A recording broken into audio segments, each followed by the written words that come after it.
পত্রিকার প্রতিবেদনে সভা শেষে ওবায়দুল কাদের সহ দলের জ্যেষ্ঠ নেতারা ছিলেন। সেখানে বলা হয়েছে আওয়ামী লীগ নেতারা যাতে খালি হাতে না আসেন। সেটি আসলে এই যে পুলিশের পাশে দাঁড়িয়ে থাকে লাঠি নিয়ে, কোনো সময় আরো বড় বড় যে জিনিসপাতি নিয়ে, সেটি আসলে আইন এবং বিধি দিয়ে কিভাবে ব্যাখ্যা করা যায় জনাব হারুনুর রশিদ? আসলে আসলে আপনি তো ঠিকই বলেছেন। আপনি যেটা বলতেছেন সেটা হলো এক পেশ থেকে বলতেছেন, আর আমরা আচ্ছা। পুলিশটাকে আমরা হলাম উভয় পাশ থেকে দেখি। কারণ আপনি হয়তো মনে করছেন যে আওয়ামী লীগের লোকজন কি বলছে সেটা হয়তো আপনার কাছে আপনার কাছে প্রকাশ পেয়েছে, আপনি শুনেছেন। আমরা কাছে কিন্তু দুই দলেই উত্তেজনার বক্তব্য রাখে। যেমন তারা বলছে যে আমাদেরকে যে কথাগুলি বলা হয় এখন থেকে কোনো অনুমতি চাওয়া হবে না, তারা সমাবেশ করবেই। এই যে আবার বলতেছে 10 তারিখের পরে এই রাজপথ দখল মানে এক দলের আন্ডারে চলে যাবে।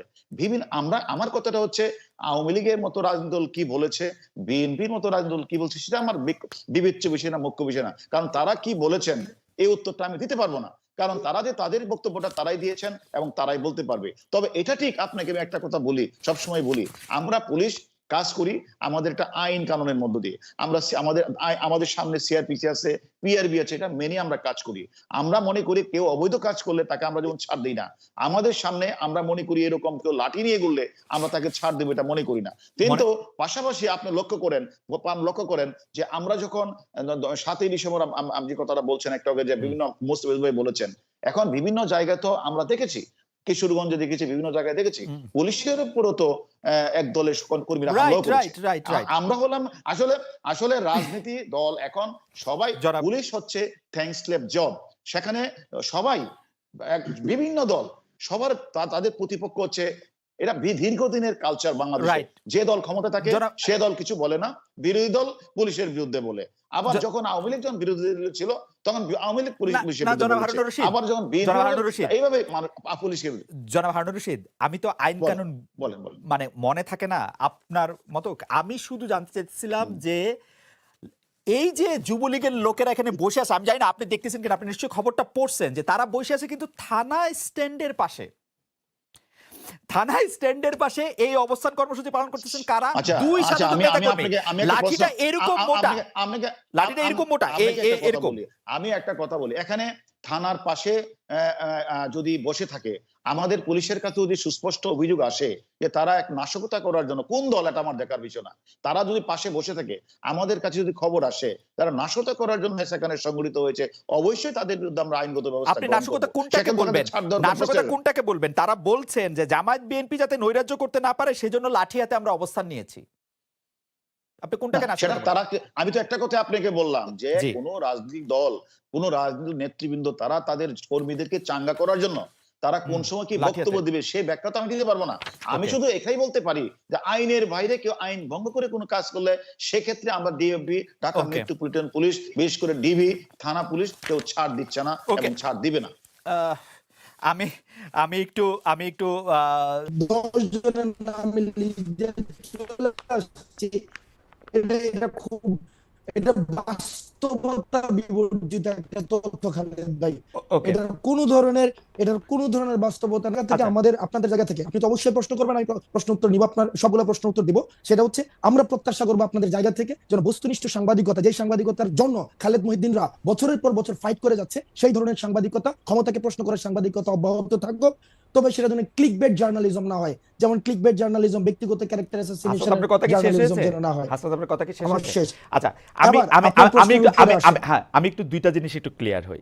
এক হচ্ছে যে আপনি সেইখানে সময় টিভির গুন্ডামি প্রতিরোধ করতে গিয়েছিলেন, রাইট? আমি যদি আপনার কথা ঠিক বুঝে থাকি হাসনাত, আপনি সেখানে সময় টিভির গুন্ডামি প্রতিরোধ করতে গিয়েছিলেন, রাইট? সময় টিভির গুন্ডামি না, দেখেন সময় টিভি, আমি বলেছি সাংবাদিকতা নামে যে ধরনের গুন্ডামি করেছে গত দীর্ঘ একটা সময়, ব্যক্তিগত ক্যারেক্টার অ্যাসাসিনেশন করেছে। আমি একটা করে শব্দ ব্যক্তিগতভাবে ধরে আব্দুল্লাহ, জনাব আব্দুল্লাহ, আপনি অনেক ব্রিলিয়েন্ট, শার্প। আমি একটা করে আসি। আপনি ওইখানে গিয়েছিলেন হচ্ছে সাংবাদিকতার নামে সময় টিভি যেগুলি গুন্ডামি করেছে সেগুলি প্রতিরোধ করতে। না, সেই বিষয়গুলো সময় টেলিভিশনের যিনি হচ্ছেন ওখানের আমরা পরবর্তীতে শুনেছি এটা পরিচালনা পরিষদ রয়েছে, হুম। অর্থাৎ যারা এই বিষয়গুলিকে সমাধান করতে পারবে, এটা ফ্যাক্ট বেস কারা জার্নালিজমের কারা দিকে কারা নিতে কারা পারবে। করতে পারবে? অর্থাৎ মালিকরা? ওটার মালিকরা? হচ্ছে ওই যে আমাকে যেটা বলা হয়েছে যে মালিক মালিকরা হচ্ছে কি করতে জানো, পারবে? ওই ভদ্রলোক হাসান সাহেব। আমি ওনার সাথে কথা বলতে গিয়েছি যে ভাই আমরা ভিডিও এভিডেন্স নিয়ে গিয়েছি, ভিডিও না এভিডেন্স না না না যে হাসনাত, ভিডিও এভিডেন্স। হাসনাত, হ্যাঁ ভাই, হাসনাত, আমি হাসনাত আমি কিন্তু এটা স্বীকারও করেছি হাসনাত, ভাই, আমি এটা স্বীকারও করেছি পরবর্তীতে, যে আমি গতকাল আপনার হচ্ছে উচিত কথাও দেখেছি, গতকাল এটা আমি স্বীকারও করেছি হুম, যে আপনাদের একটা প্রপার কাউন্সিল রয়েছে, ওই যে জার্নালিস্ট কাউন্সিল, ওইটা হচ্ছে ওখানে রিপোর্ট করতে হয়। হুম, তো যেহেতু এই বিষয়টা আমি জানতাম না, আমি কিন্তু অ্যাকনলেজ করেছি যে এই প্রক্রিয়াতে আমার ভুল হয়েছে। আপনি কিন্তু হ্যাঁ কিন্তু হ্যাঁ কিন্তু সময় টেলিভিশন যেই প্রক্রিয়া অব্যাহত রেখেছে, এজেন্ডা ভিত্তিক জার্নালিজম, হুম, হুম। যে আপনি দেখেন মানে একটা আচ্ছা, জিনিস আমরা ভাই, সময় টিভি নিয়ে আমরা সময় টিভি নিয়ে আর এত কথা বলবো না। আমি শুধু আপনাকে জানতে চাই, সাংবাদিকতার নামে যে গুন্ডামি তারা করতেছিল সেইটা নিয়ে কথা বলতে আপনি সেখানে গেছেন। জনাব হাসনাত আব্দুল্লাহ, এই অ্যাসাইনমেন্টটা কি আপনি আপনারই দিছেন না কেউ আপনাকে দিছে? এই অ্যাসাইনমেন্টটা আমি নিজ থেকে এবং এই গণ অভ্যুত্থানের সময় যে যে সাংবাদিকদের সাথে আমাদের পরিচয় হয়েছে হুম, একটা দীর্ঘদিন, হুম। আমরা দেখেছি তারাও আপনাদের মতো করে তারা কেউ হচ্ছে থ্রেট পেয়েছে, সাংবাদিকতা করতে পারে নাই, ফিল্টার নিউজ চালাইতে হয়েছে, ডিজিএফআই থেকে শুরু করে আমরা আসলে আইন শৃঙ্খলা রক্ষাকারী বাহিনী যখন না না না না আমাদেরকে বাধ্য করেছে বক্তব্য আপনার দিতে, আপনার ওই থেকে কিন্তু জার্নালিস্টদেরকে আমরা পেয়েছি। আপনারে কিন্তু আমি আসলে এটা এক্সপ্লেইন আপনি নিশ্চয়ই করবেন। আমার প্রশ্নগুলির সাথে আমি আসি। তাহলে এই অ্যাসাইনমেন্টটা আপনি আপনাকে দিয়েছেন, মানে এটা বৈষম্য বিরোধী ছাত্র আন্দোলন না, বা আপনি বাংলাদেশের কোনো না, সাংবাদিকতা পুলিশও না, এই অ্যাসাইনমেন্টটা আপনি আপনাকে দিয়েছেন, তাই তো? হ্যাঁ, এটা এটা হচ্ছে আমি আমার জায়গা থেকে দেখছি এটা দীর্ঘদিন ধরে কিভাবে বিরোধী দল এবং মানে মতকে, সরকার, প্রেস কাউন্সিল, তথ্য উপদেষ্টা তাদের বাদ দিয়ে আপনি আপনাকে এই অ্যাসাইনমেন্ট দিয়েছেন, তাই তো? তাদের হ্যাঁ, সাথে কথা না বলে আমি না, তাদের সাথে আমি কোনো কথা বলি নাই, এই তাদের এই সাথে এই কোনো কথা বলি নাই। অ্যাসাইনমেন্টের আপনার সাথে যেমন যারা করে ছিল, আপনার যেমন সাথে করে আপনার সাথে যেমন যারা করে ছিল, না যেমন যেমন করে দরকার যেমন নাই। করে ফেসিস্ট হাসিনাকে পতন করার জন্য আমরা প্রেস কাউন্সিল, ওই যে তারপর হচ্ছে ওই যে উপদেষ্টা, কিন্তু আপনারা তারপর হচ্ছে ওদের সাথে যেভাবে কথা বলেন আলোচনা নাই, করি নাই, সেইভাবেই আপনারা আমরা বলেছেন, করি নাই, ঠিক সেইভাবেই একইভাবে বলেছেন, গিয়েছি। Yes, সেইভাবেই বলেছেন। জি, এভাবে ধরেন গিয়েছি। ধরেন Yes. সেইভাবে আর কি কি জায়গায় আপনি যাওয়ার জন্য আগ্রহ বোধ করেন সেটাও আমরা শুনবো, পুরো আলোচনাটাতে যাই। অবশ্যই, মনে করেন যে অবশ্যই। ফেসিস্ট হাসিনা, কোনো সন্দেহ নাই, হাসিনার জায়গা থেকে হাসিনা মিডিয়াকে ধ্বংস করেছে, গলা চিপে রেখেছে, এটা আমি বারবার বলতে চাই, বারবারই বলবো। কিন্তু এইটা না না, আমি আসলে আমি আর যে কথাটা বলছি আপনাকে, যে দুটি দল আজকে দেখেন ঢাকা শহরে, আমরা তখন ছোট ছিলাম বা ইউনিভার্সিটি লেখাপড়া করতাম, তখন তো আমরা দেখেছি দুইটা দল একসাথে কখনো সমাবেশ করতে পারে নাই। এমনকি সেটাও আমরা দেখেছি 2001 সাল, 2002 সাল, 3 সালে পুলিশের সামনে মতিয়া চৌধুরী, মোহাম্মদ নাসিমকে, আমরা তো ছাত্র ছিলাম, রাইট। পিটায়ে রক্তাক্ত করেছে। এবং আমরা দেখেছি একসাথে ঢাকা সহ বাংলাদেশের 61 জায়গায় বোমা ফুটেছে, এরকম হয়েছে। তা আমি বলতে হলে পুলিশ যখনই সরকারি দল সবসময় সবাই 15 দল, 7 দল, 5 দল আলাদা আলাদা সমাবেশ করতে, না না, আমি কোনো আমলের কথা বলছি না, মানে আমি যখন ছোট ছিলাম এই কথাটা বলতে গিয়ে তো, কিন্তু বলতে গিয়ে তো জনাব হারুন রশিদ, বলতে গিয়ে তো আপনি আওয়ামী লীগের লোকের মাইর খাওয়ার কথাই বললেন, আর বিএনপির লোকেরা তো আপনাদের হাতেও মাইর খেলো। জনাব জয়নাল ফারুক এখনো অভিযোগ করেন যে হারুন রশিদ। হ্যাঁ, আমি এই প্রশ্ন আমি পরে দিচ্ছি, আপনার উত্তরটা আমি দিচ্ছি পরে, আমি আমার কথাটা শেষ করি। আজকে বাংলাদেশ পুলিশ কিন্তু অনেক ঘুরে দাঁড়িয়েছে, বাংলাদেশ পুলিশ এখন আধুনিক রূপে রূপান্তরিত হয়েছে। এখন কিন্তু এই ধরনের কোন জনসমাবেশকে ঘিরে বা মানে মিছিলের মধ্যে কোন বিএনপির নেতাকে পিটিয়ে আহত করার মতো কোনো ঘটনা ঘটে না। এখন বাংলাদেশে আপনি যে কথাটা বলছেন এখন, যে আমি যখন তখন এডিসি ছিলাম সে কথাটা আপনি বললেন, জয়নাল আবেদিনের ফারুকের ঘটনা, আপনি তো ভিডিওটা নিশ্চয়ই দেখেছেন। সেই ভিডিওর কোন জায়গাটাতে শুরু থেকে শেষ পর্যন্ত আপনি দেখেছেন সেখানে পুলিশের প্রতি কে পরিমাণ ভাষা ব্যবহার করেছে জয়নাল আবেদিন ফারুক, কি পরিমাণ মহিলা পুলিশের গায়ে হাত দিয়েছে, কিভাবে আমাকে কলারে ধরে ধাক্কা দিয়ে আইল্যান্ডে ফেলে দেওয়া হয়েছে, তারপরে সে দৌড়ে চলে গেছে। কিন্তু তাকে ফেলে পেটানো হয়েছে, তাকে ফেলেও পেটানো হয়েছে, আসলে তাকে মেরে মারা হয় নাই। আমি আপনাকে বলি একটু, আপনি ভিডিওটা আপনি দেখবেন, সে যখন সে আমাকে মেরে ফেলে দিল, তখন পুলিশ তাকে আমাকে ধাক্কা দিয়ে ফেলে দেওয়া হলো এবং সে গাড়িতে ঢিল মারলেন। আমি শেষ করি, তাকে মারা হয় নাই। সে যখন দৌড়, মানে তাকে যখন পুলিশ ঘেরাও করলেন যে আপনি আমাদের এডিসি কে ধাক্কাতে ফেলে দিলেন কেন, তখন সে এখান থেকে দৌড় দিলেন। অর্থাৎ সে সংসদ ভবনের কোণা থেকে দৌড়ে 3 নম্বর ভবনের লিফটের কাছে উনি পড়ে গেলেন, পড়ে গিয়ে উনি আহত হলেন। এখন বলা হচ্ছে পুলিশ আচ্ছা, তাকে আহত জনাব করেছে। হারুনুর রশিদ, আমি আজকের প্রশ্নে আসি যে এই প্রশ্নটি অবশ্য দিবু ভাই আপনি একটু খেয়াল রাখবেন, এটাতে আপনারও একটু মতামত শুনতে হবে, কিন্তু প্রশ্নটি আমি জনাব হারুনুর রশিদকে করতে চাই যে ভিসা নিষেধাজ্ঞা, অনেক আলোচিত আমেরিকান ভিসা নিষেধাজ্ঞা পুলিশ বাহিনী বা আপনার উপর কি প্রভাব রেখেছে? আপনি যদি, আমাদের অনেকগুলি প্রশ্ন বাকি রয়েছে, অনেক দর্শক দেখছেন আসলে, আমাদের 31,000 এটা কি আমাকে বলেছে? জি, আপনাকে আচ্ছা, প্রশ্ন করেছি আমি দিবু ভাইয়ের ওইটা কাছে কি আসতে। আসলে দেখেন, ভিসা নীতি নিয়ে বেশি তো আসলে আমি এমন কিছু বুঝিও না। হুম, এটা আমি শুধু পেপারে পত্রিকা দেখেছি যে বিভিন্ন হুম, দেশ বিভিন্ন সময় হুম, ভিসা নিষেধাজ্ঞার মধ্যে পড়েছে, বিভিন্ন দেশে একটি দেশ দিয়েছে, পড়েছে, কি এতে কি সমস্যা হয় সেটা আমি জানি না। এবং আমি দেখেছি র্যাবের কয়েকজন কর্মকর্তার উপরে আগে ভিসা নিষেধাজ্ঞা না, তাদের স্যাংশন দিয়েছে বলে আমি শুনেছি এবং পত্রিকায় দেখেছি। আসলে আসলে একটা দেশ যখন ভিসা নীতি দেয়, এটা আরেকটা দেশের সাথে সম্পর্কিত। এটা তো একটা দেশ এবার যখন বলা হচ্ছে দিয়েছে, যে বাংলাদেশ সরকার এবার বলা হচ্ছে যে বাংলাদেশ সরকার জানে এটা কি করা উচিত, কি হচ্ছে বা কি করা উচিত। আসলে আমি এই বিষয়ে আসলে দুইটা তেমন কিছু জিনিস। জানি না, কারণ আচ্ছা, দুইটা জিনিস।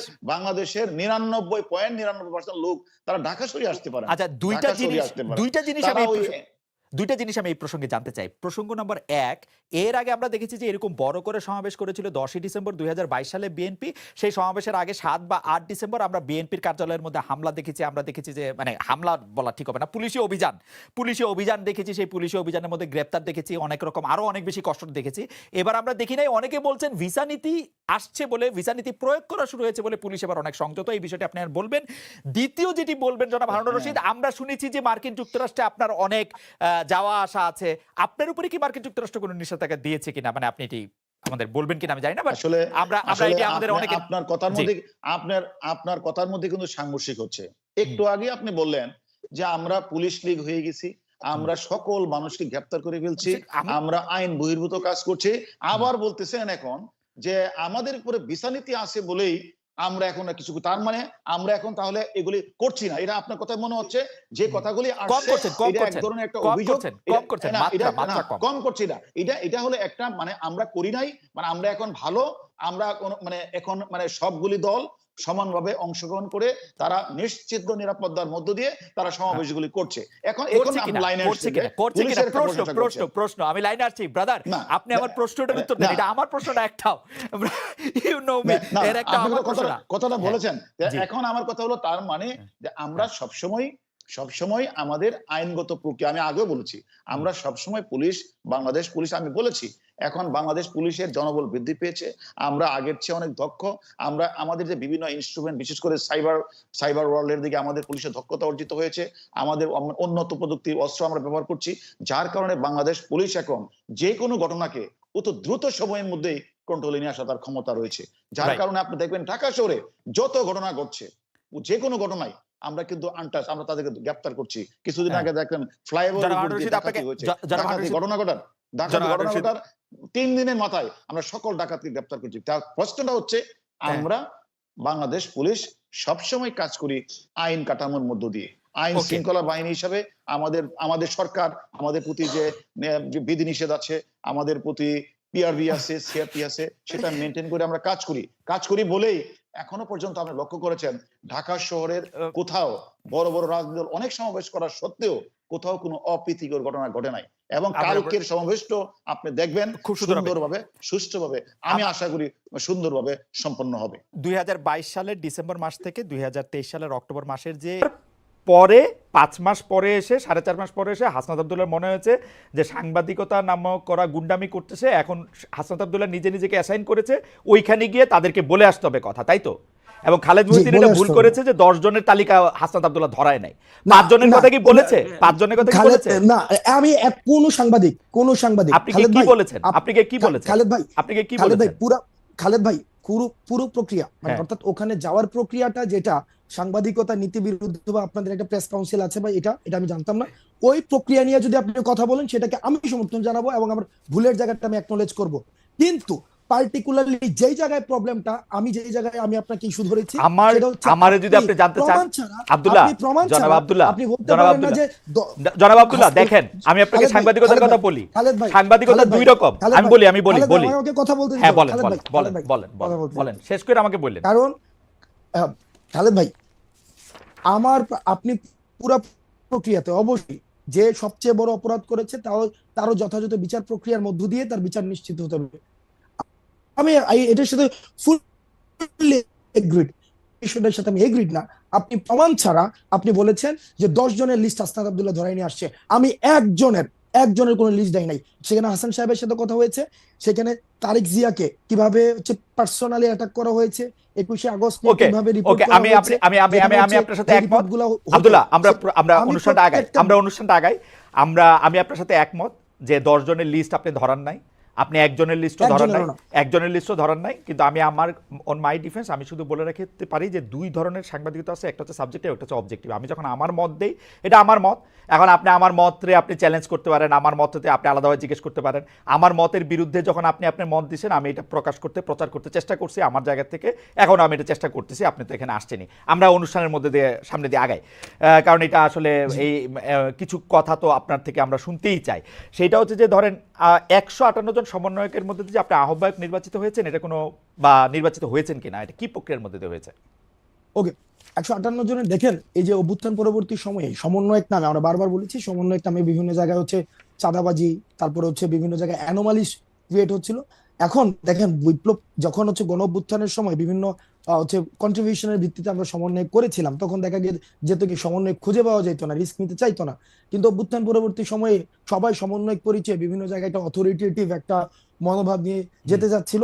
তো তখন সেই জায়গা থেকে যখন কারো হচ্ছে অভিযোগ আসছে, আমি কিন্তু তাকে অ্যাকাউন্টেবিলিটির মধ্যে নিয়ে আসতে পারি না, কারণ সেই জায়গা থেকে যেন এটার একটা ফিল্টার প্রসেস হয়। আমরা এই যে 158 জন সমন্বয়ক রয়েছে, আমরা তাদের সাথে বসেছি। হয় এবার এই মিটিং 158 জন ছিল কিনা সেটা হচ্ছে একটা বিষয় না, ওই মিটিং 158 জন ছিল না, কিন্তু অধিকাংশ আমরা সেখানে মিটিং বসেছি, অধিকাংশই, যাতে করে আমরা অভ্যুত্থান পরবর্তী সময়ে এই অভ্যুত্থান প্রতি বিপ্লবের যে বিভিন্ন কথাবার্তাগুলো বিভিন্ন সময় এসেছে এবং আমরা বিভিন্ন সময় বিভিন্ন মুভমেন্ট গুলো করেছি, সেই জায়গা থেকে আমরা এটাকে একটা প্রক্রিয়ার মধ্যে নিয়ে আসার জন্য অধিকাংশের মতামতের ভিত্তিতে আমি আহ্বায়ক হয়েছি। সার্জিস হচ্ছে জুলাই অধিকাংশের মতামতের ভিত্তিতে, এটাই আমার জানা ছিল, অধিকাংশের মতামতের ভিত্তিতে, অধিকাংশ সমন্বয়কের মতামতের ভিত্তিতে, মানে আপনারা একটা ভোটাভুটি করেছেন, তাই তো? না, ওইটা ভার্বালি, সেটাকে আমরা হচ্ছে প্রথমত আমরা সবাই একসাথে বসেছি, বসে আমরা একটা সিদ্ধান্ত নিয়েছি যে এই যে বিভিন্ন অভিযোগ আসছে, আমার বিরুদ্ধে অভিযোগ আসতে পারে, তখন সেটার অ্যাকাউন্টেবিলিটি প্রক্রিয়াটা কি হবে। ঠিক আছে, মানে এই প্রক্রিয়াটা আমরা বুঝছি, মানে ঘটনাটা হচ্ছে যে আহ্বায়ক পদে অধিকাংশের মানে কি বলে বাচনিক মতামতের ভিত্তিতে লিখিত কোনো কিছু না, আপনি নির্বাচিত হয়েছেন, তাই তো? হ্যাঁ, এটা ভার্বাল, বাচনিক, সুন্দর একটা শব্দ। হ্যাঁ, আপনি নির্বাচিত হয়েছেন। আর কোন ক্যান্ডিডেট ছিল আহ্বায়ককে? না, আপনিই ছিলেন শুধু? না, আহ্বায়ক ক্যান্ডিডেট বলতে কি ওখানে এরকম হয় না যে 3-4 জন দাঁড়াইছিল আহ্বায়ক পদে।